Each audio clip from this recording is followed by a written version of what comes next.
Good morning. This morning we have the readings of the second Sunday of Advent. Now we're 2 of 4, so after this we're halfway through and we're nearly to Christmas. And yet again, we have this tension in our readings.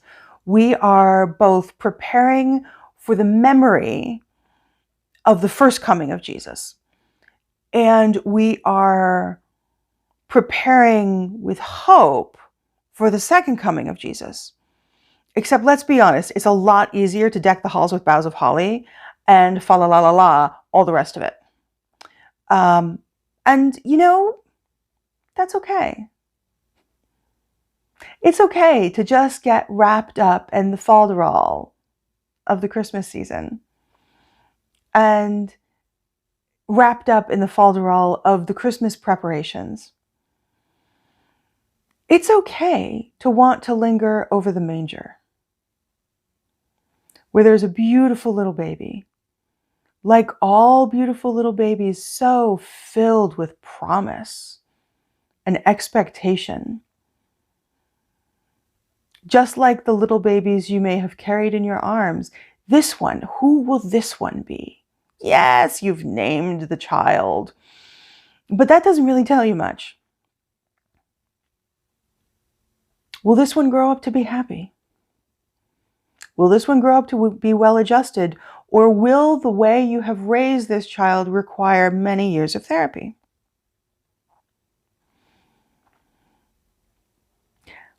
What will happen to this child? Will they have friends? Will they have lovers? Will they grow and be beautiful in the world? A contributing member to society? Will this child have a harder road, full of pain, full of anguish? Will this child be a victim? Will this child die young?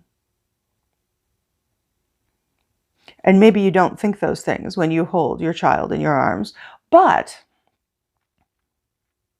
as we look at the child in the manger, there is the same beautiful hope for that child that we humans carry for children when we see them, by and large. And yet we know this child's story. We know this child grew up to be beautiful. We know this child grew up to change the world. We know this child grew up and was victimized. We know this child grew up and suffered pain.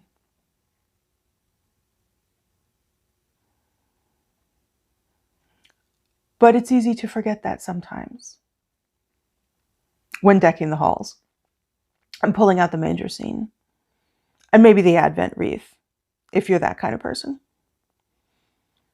When you put up the tree and the lights, when you grab all of the ornaments out from the basement or the attic or the storage closet or the garage,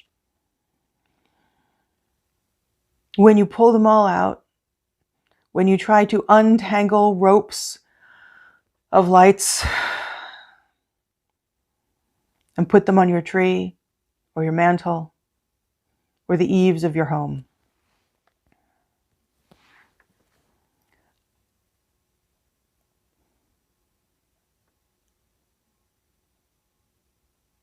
It's easy to forget that we're also waiting for something else. We're waiting for the apocalypse. Some of us are really looking forward to it. That's what the day of the Lord is. Arguably, that is what the second coming of Christ is. Depends on how you look at it, of course. And early Christians, first couple of generations of Christians, were very eager and thought it was going to happen immediately. They thought it was going to be a few days, a few months, a few years, maybe just a generation. And 2,000 years have passed. But even when it was days and months and just a few years gone by, even then, wise teachers in the church were counseling, don't try to understand God's mind. Don't do it. Don't try. You'll only be frustrated, and you'll probably be wrong. Because God's thoughts aren't your thoughts. God's wisdom is not your wisdom. And God's time is not your time. And so we have this beautiful little pastoral letter. And by pastoral, I mean it's sensitive and it's kind. And the writer is, and we're pretty sure the writer is Peter, the writer is trying to bring a little calm and a little comfort to the people he's writing to. And he says, if you only listen to one thing I say, listen to this. Or as it's translated here, do not ignore this one fact. So if you only have one thing you take home, let it be this. With God, one day is like 1,000 years. And 1,000 years are like a day.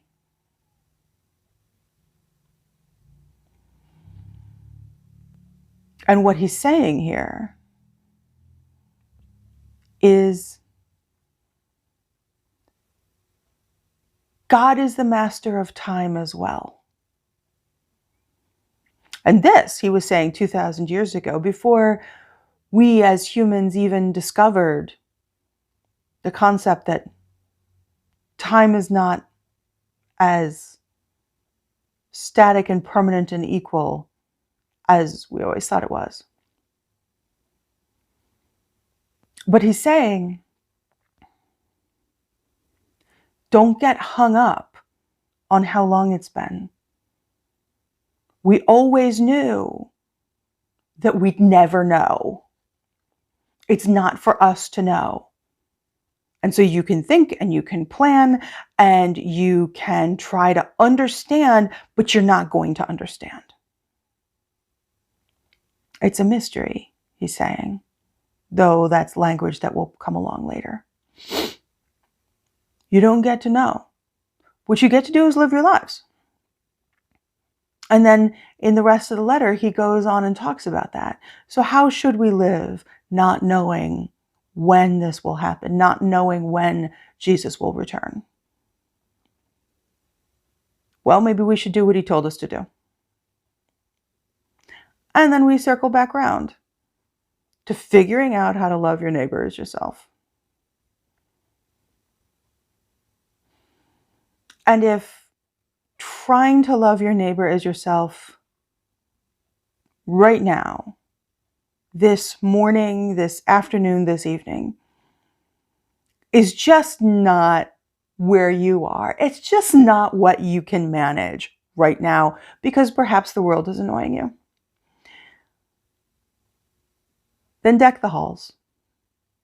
Today's a good day to do it. And set up your manger scene. Have all the little statues and figurines of your home come and journey across your home to go and visit the baby Jesus.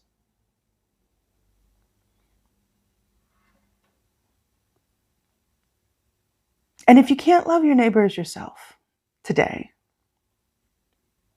practice on the baby Jesus. He's a whole lot easier. Amen.